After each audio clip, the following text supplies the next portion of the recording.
a long time ago, in a galaxy far, far away.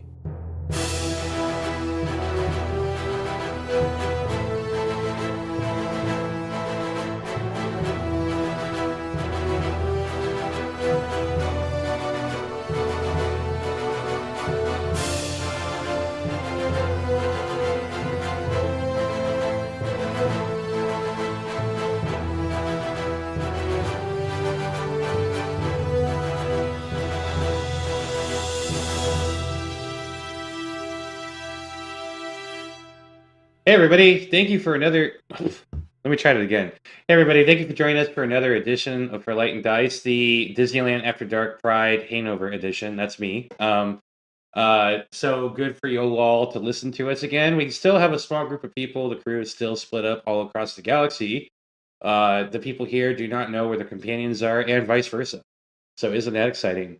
I'm Chris. My pronouns are he, him. I am the head referee of this whole show. And usually I say I don't know what's going to happen, but at this time I have a vague recollection of what's going to happen in this episode, which is very exciting for me because this has become extremely rare. So I'm excited. Jess, who are you? I'm Jess, as you just said. My pronouns are they, them. I play Lysander, whose pronouns are he, him, and he's a little human force user who's going through what I'm calling second puberty. So, Horse puberty. yep. Colton, who are you? Colton was like mid drink when I called their name. Hello. Yes, I am Colton, as was previously stated. I'm playing Koreal, a noted force disaster, and we both go by any and all, and it's fine. Everything's fine. Yeah, no, tensions are at an all-time low, which is good. And I'm sure everything will be fine. Everything's fine. Everything is fine. And last but certainly not least, Robin. Yeah, we're all fine here now. Thank you. How are you? No, hi, my name's Robin. My pronouns are they, them. I play Zero, the droid engineer, whose pronouns are also they, them. Exciting. So we last left you all off with escaping the gaze electric. Literally. Yeah, so you have traveled from one edge of the galaxy to the other, traveling directly to Jedha. It takes several days to get there, so before we actually drop out of hyperspace and end up right outside of Jedha, is there anything your characters do during this time? You actually have a couple days of rest, which is nice. Yeah, and we're using the paths, right? The path engine, so you don't have to worry about colliding with any emergencies. Yeah, okay.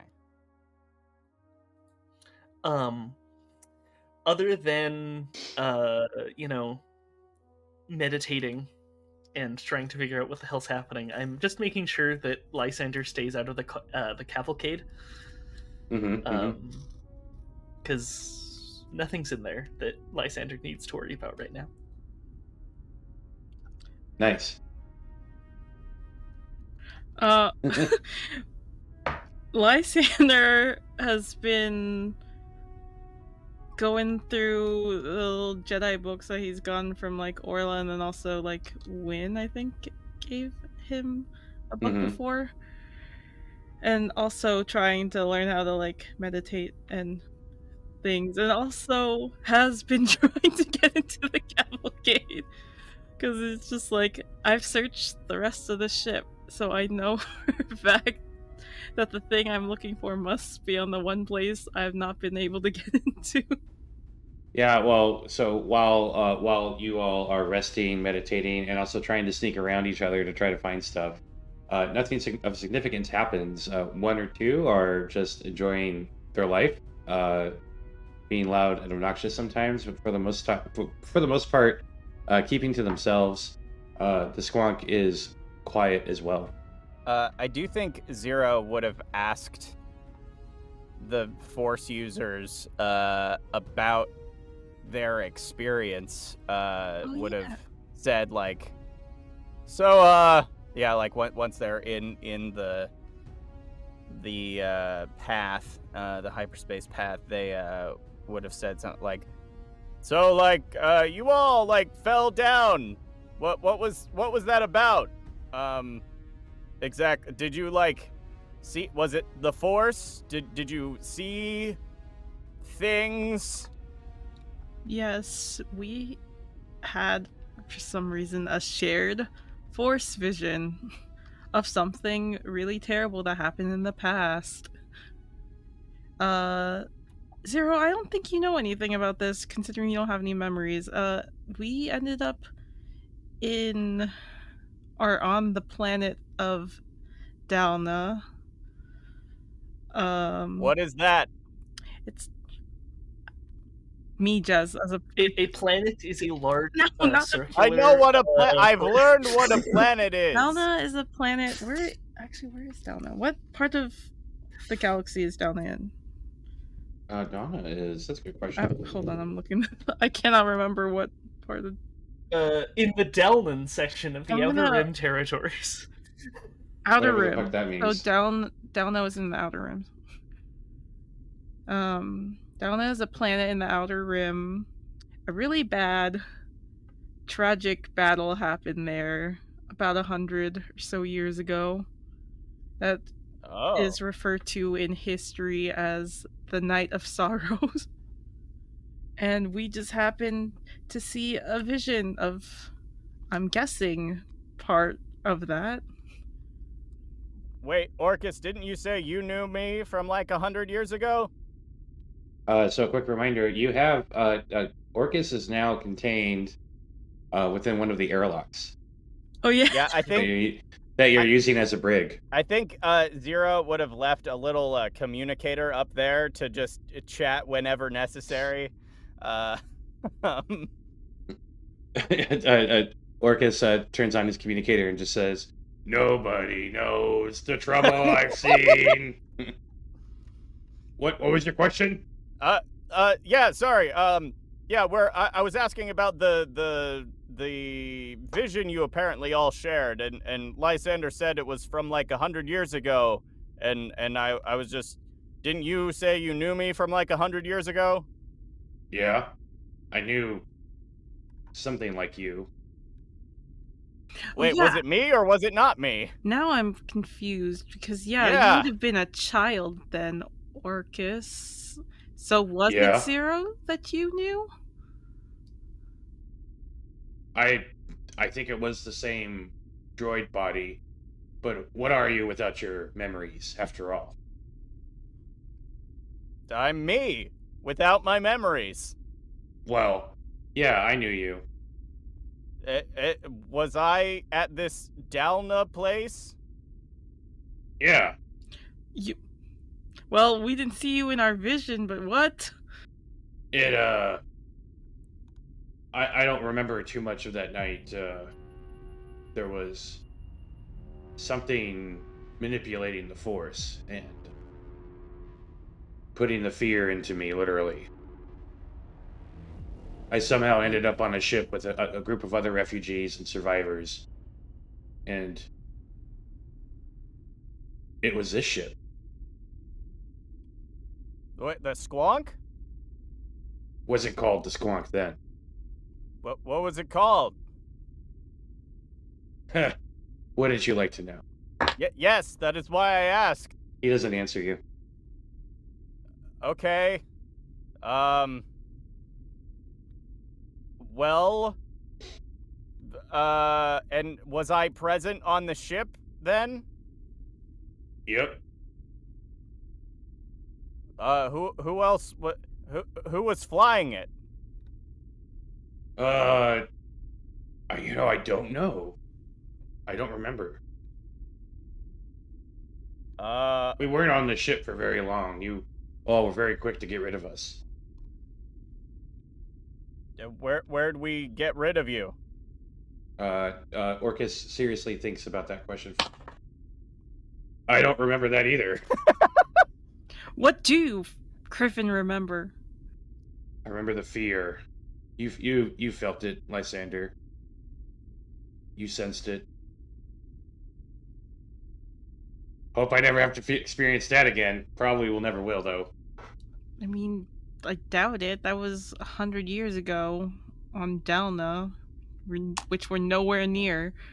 Wait, you're just talking about fear, though. I feel fear all the time. Like I don't think that's unique to 100 years ago. It was different. The leader of the cult, she called herself the Mother. She had pets that could consume the Force. Well, luckily, that is probably something we're never going to have to deal with. Right. Nope. Nope. Never. Wait, so there are things that can eat the Force? Yeah. I mean, that isn't necessarily terribly shocking. Life has found every single other form of energy to consume. It's just a secondary niche that is not widely evolved. I see. So the Force is like the power that I charge with, and there are things out there that can drain the Force's battery? I think that is probably a good example, yes. Interesting. Okay. Wait, but you said you all were trying to get rid of us. Who else was I with? I think that will be answered at a later time. Why are you so fucking cryptic? Look, it's the way these things work, Zero. You're a droid, you don't understand. I guess so. Okay. I'm gonna hang up now. Enjoy our little makeshift prison cell. Hope you don't fall into space. On that note, when the hell are you gonna let me out of here? When we decide that you're no longer a threat. And when is that gonna be? I've been God, very cooperative. Yeah, probably either when we arrive or we decide to space you. Most likely the first option. Yeah, no, I don't know. I'm putting it out there because I've been pretty anti the killing Orcus plan, but I feel like Gaz would want me to make sure that it was said. I mean, yes, we'll probably do it when we get to our destination, but also, if you try anything, don't think we won't hesitate to space you. I'm not gonna try anything with all those Jedi there. The question is, how are you gonna avoid them? Do you need anything up there with your like organic needs? Food? No, I can sustain myself. How? You don't want to know. No, I do though. Actually, No, I don't. I withdraw my consent from this conversation, and then I just leave. All right, I'll just hang up. I'll just hang up. All right, I'll hang up. You guys keep telling me. I want to know about this vision. I'm interested in the weird space magic that makes you guys happen. Oh yeah, sure. Big cave. Some human who is very rude. Some cultists that Lysander killed. He wasn't just some human, he was the son of a former chancellor of the Republic. Oh. Okay, some haughty human. Haughty. Human. Some cultists that Lysander killed. That wasn't Orcus really being a tiny baby. I didn't really kill them if that was just a vision, right? That wasn't real. Yeah, well, yes. I mean, everything was not real. And then we went outside, saw some guy turning to dust. He turned to dust? Yeah. Yeah. What was? Did he get incinerated? Did someone have a flamethrower? No. I think it was implied that that Force thing ate them. Oh. Again, Yes. I don't. That's what they do. Hey, I Essentially hung hung this up thing on you. up. Quit calling. I don't think we have to worry about that, considering, again, that was 100 years ago. The Republic and the Jedi also were there during the Night of Sorrows, and there hasn't been any other records that I remember reading about some weird force-eating creature, so... Squonk, do you have anything, in your data banks that matches this description? Negative. Hmm. It is more than likely that the Jedi have not declassified all of their records. What about the Night of Sorrows? Do you know anything about that? I have basic computational data about it. Do you wish to read an article? Sure. Why don't you, send it to my, wrist pad and I'll read it later.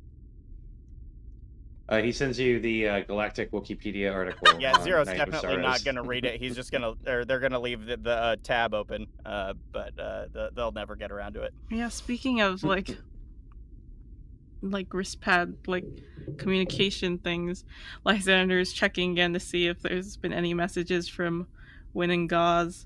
And also, his freaking... his not best friend Marcion who's a fucking backstabber. No. Wow, who could have guessed? No messages from anybody. I do think in the days of travel, just every now and then, whenever Zero thinks of it, they will just send another text to Win to just see if they're in range. So eventually when we do get in range, Win's phone will probably blow up. But every now and then it's just a, hey, you there? Are we close enough yet? Hello? And your message doesn't even get sent. You do notice that the first message you sent did eventually get received. Oh. Interesting. So it's more of a time thing than a distance thing. Huh. Okay. Time is just distance, but conceptualized in the fourth dimension. I'm sorry, what? Shut up. Koreal retreats back into the cavalcade. Koreal has gone into the cavalcade, and Lysander looks at Zero like, I don't trust him either. What? You don't trust Koreal? Not particularly. Why? They have been helpful so far.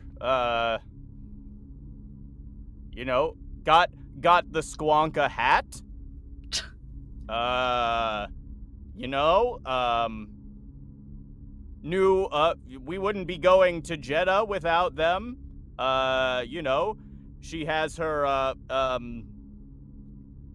Force friends over there that they you know, that's who we're going to talk to, right? So I think we have a lot to be grateful for his contributions. I guess. Just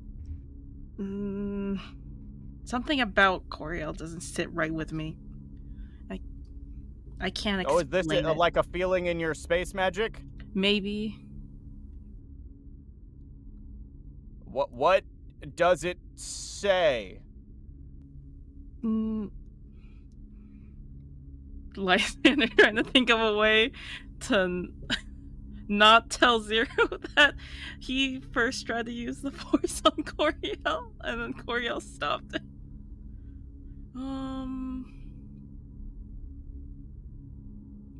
I wish I could explain this in a way you'd understand, Zero. Yeah, I wish that too. Just, I feel like once he tried to use the Force on me too. Did you use the Force on her? No. Can I insight check that?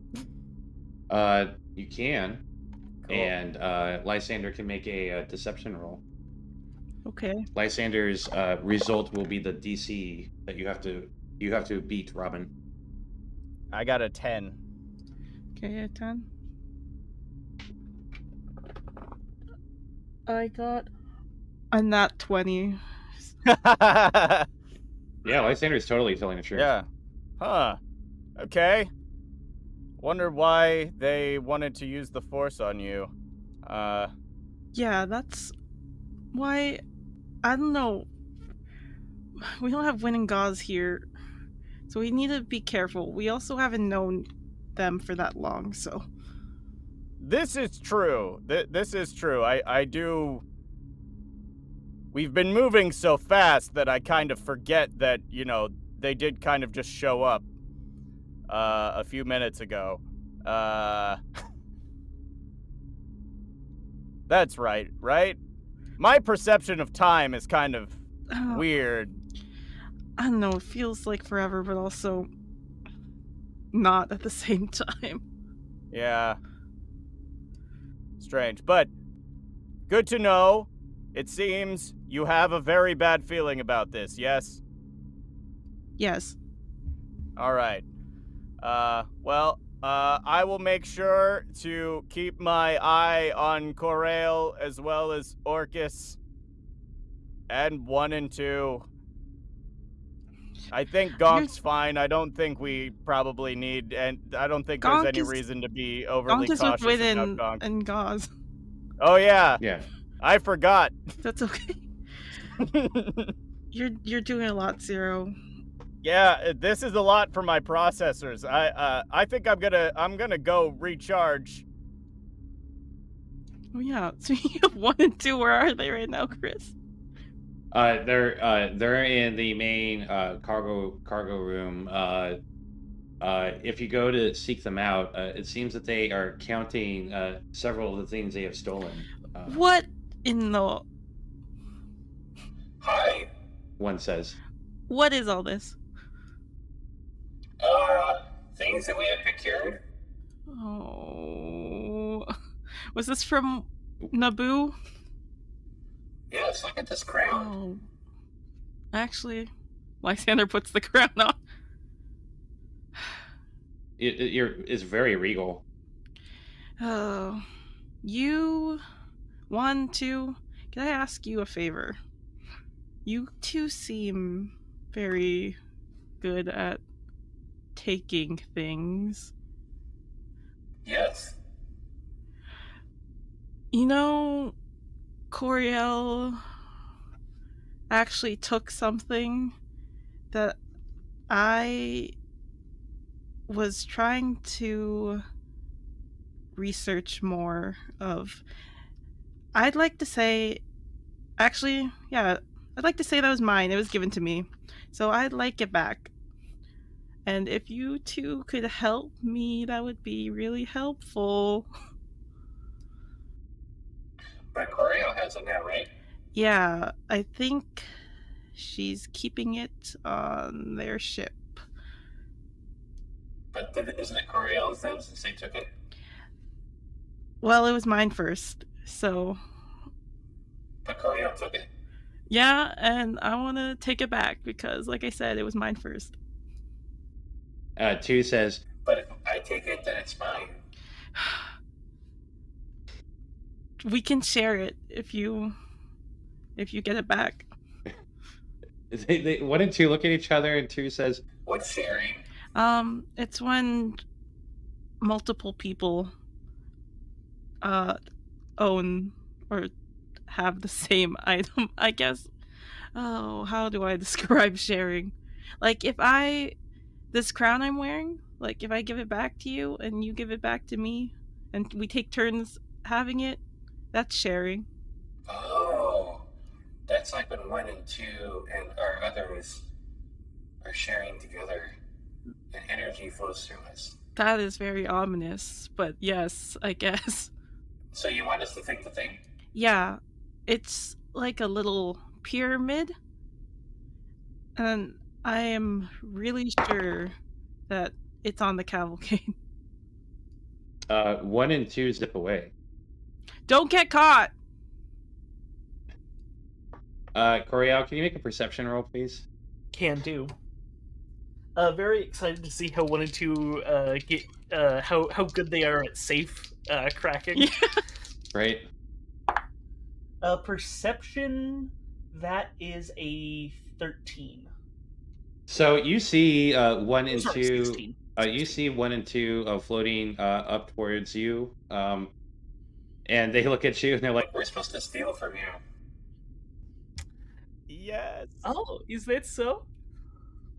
What exactly are you supposed to be stealing? A small pyramid thing. Ah, okay. Looks around, digs in like a cabinet or a desk drawer in the cavalcade. Pulls out it's a chance tetrahedron. Here you are. You are magnificent thieves, you two. one takes it, and number 2 says, What about me? Fine, and then I hand to a second chance tetrahedron. 1 and 2 float away. Incredible. I go back to playing Space Solitaire. So Lysander, 1 and 2 float up to you, and they both say, Hold out your hand. Lysander looking at them like, why do I have a bad feeling about this? Holds out his hand reluctantly. They both put the chance die in your hand, and they both say at the same time, We can share.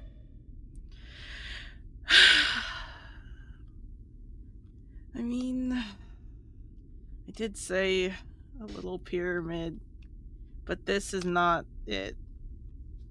But we can share this, I guess. Yay! Lysander chucks the dice over his shoulder like, go fetch that. They do. They fly away chasing after it. Excellent. All is right with the universe. The next time that Lysander and Koreal pass each other in the hallway, Koreal is going to. I'm kind of astounded that you thought that would work. A little bit. Listen, can't blame me for trying. Then walk I away. can, actually.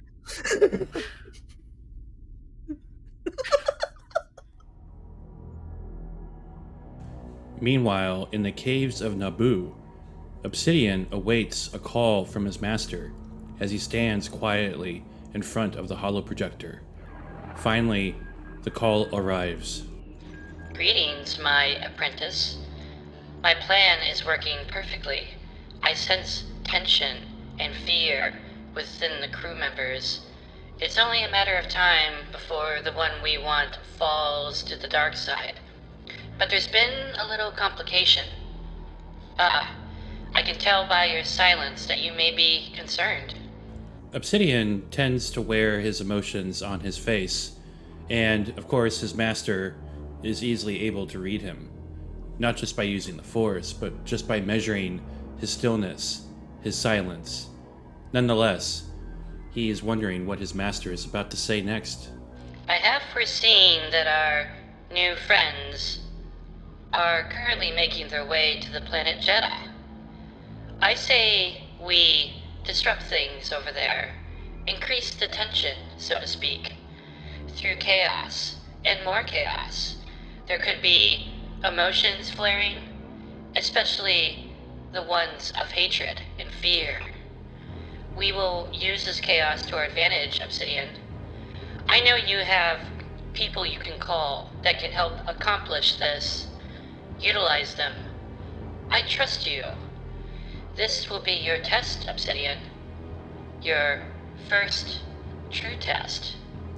Obsidian was so excited by this news that he was stunned. He couldn't say or move.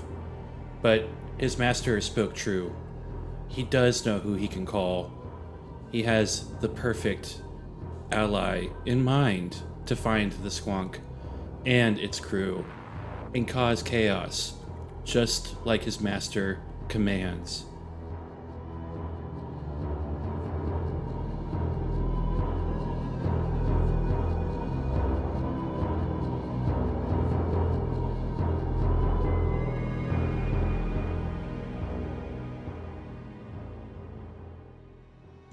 Well, that's it for the show this week, y'all. Thank you so much for listening to another edition of For Light and Dice.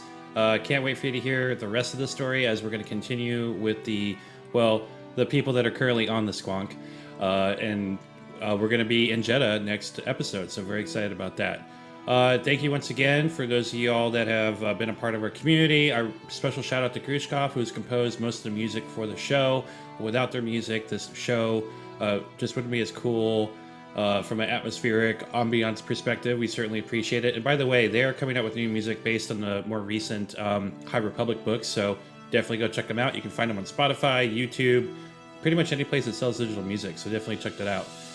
Also, if you haven't done so already, depending on the podcast platform you're on, please leave a review, please rate us. Those types of things really help the discoverability of the show. We would love to have more people check us out and join us on this adventure. And if you want to kind of interact with us, not just kind of, but if you do want to interact with us, if you look for our profile on X, Twitter, whatever it's called, under the @ForLightandDice handle, we have a link on that profile that goes directly to our Discord. Our Discord is free for anybody to use. Some of our coolest community members and listeners, as well as the entire cast, are all there. So definitely check that out if you want to hang out with us between episodes. Anyway, y'all, that's it. And as always, may the Force be with you.